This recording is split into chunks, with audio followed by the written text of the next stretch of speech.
What's happening, Ambers? Dan Lawless here, back with another edition of the West Ham Week, where I take 3 of the top stories from West Ham throughout the week and broken down into 2-minute sections. Before I get into it, if you haven't already, go back and check out our interview with Paolo Di Canio.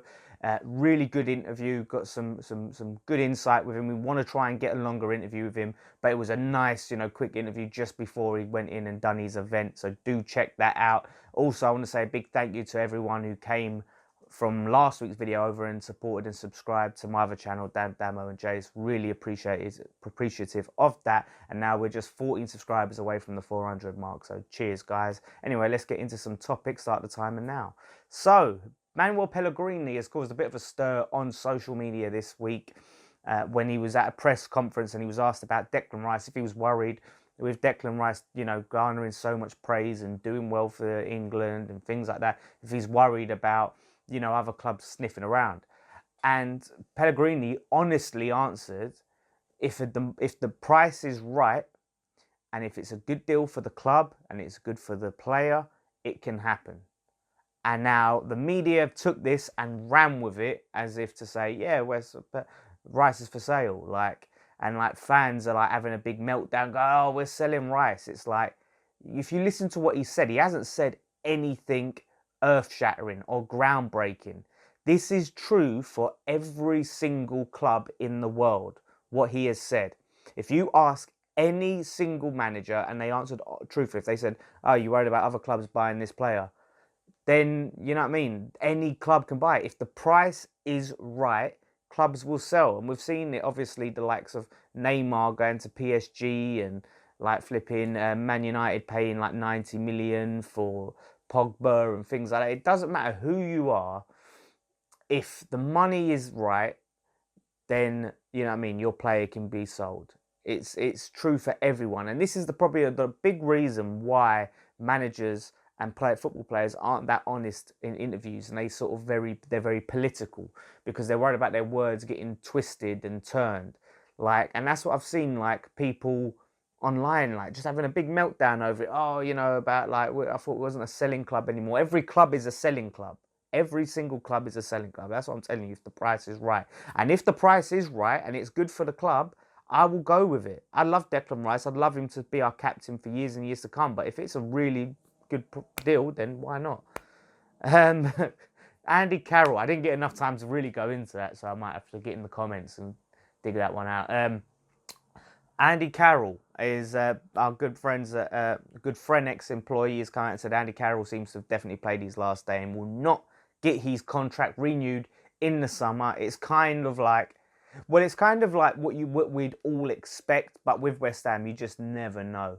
You're thinking back to that time where we released Carlton Cole and went back and re-signed him that same window. You can almost see that happening, but. It makes sense. He's on a lot of money. He's hardly featured. Doesn't really fit into Pellegrini's style of play. I don't know where Andy Carroll goes from here. There's a lot of people divisive saying, good riddance. And there's people saying, well, I'm appreciative of what he's done. I'm split in the middle in a way. He's given us some really good moments. The winner against Chelsea at Upton Park and the overhead volley against Palace. And, he's always given them really good moments in games. And, the hat-trick against Arsenal and stuff like that. But them moments have just been few and far between. I wish him all the luck in the world.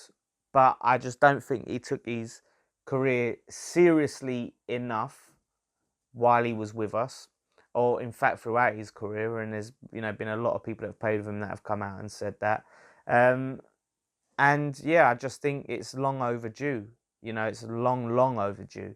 But obviously we've had trouble selling him, so it'll be a massive bit of money off the wage books. Real positive move for the club. And then he's going to have to reconsider what he's asked. Some people are talking about him doing a pay as you play, but you don't really see pay as you play deals really. It's very, very rare, so I can't see that happening. He's gone, basically.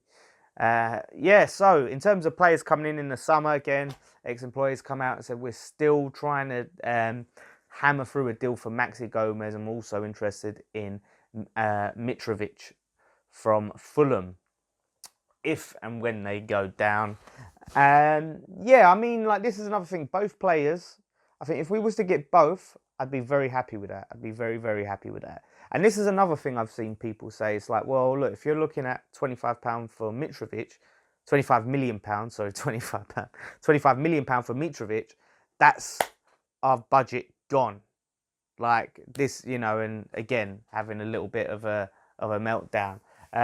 Let's wait and see what happens. Like I said, there's a lot of credibility to this £25 million figure, but still, until we know what we're bringing in and how the summer's going to shape up, we shouldn't really be up in arms too much, and let's just wait and see. Like, be a bit cautious.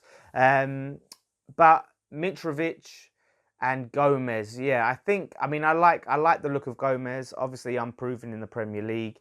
Mitrovic a bit more so. Hasn't exactly got a goal scoring record that sets the world alight in the Premier League. But then you could argue he hasn't really played for good teams.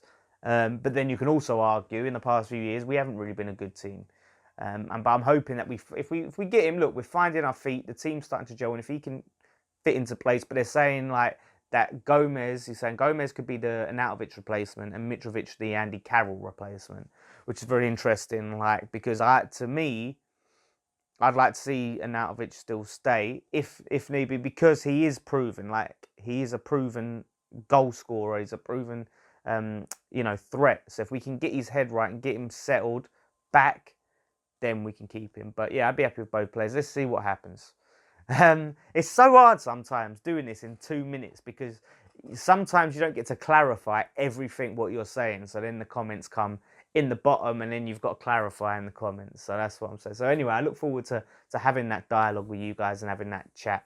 But yeah, once again, like, thank you guys so much for watching. I'm really interested to hear what you guys say on this subject. The news is really hotting up now, so there's a little bit more to talk about.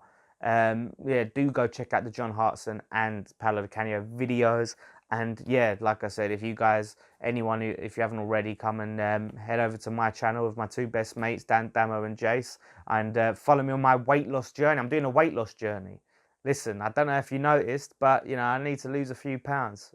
Drinking too many beers, I need to drop a stone or something. So I'm doing it. Jace needs to drop flipping 10 stone. But yeah, so follow us out, and we'll do other sorts of bits and pieces. But most importantly, if you haven't already, follow West Ham Fans, even also all the social media, because we're bang on it now. Post-match pint will be on this weekend. We'll have that going. Fan cams, everything after Everton game. And, hopefully if you're down there, come and say hello. And one thing left to say, come on you irons.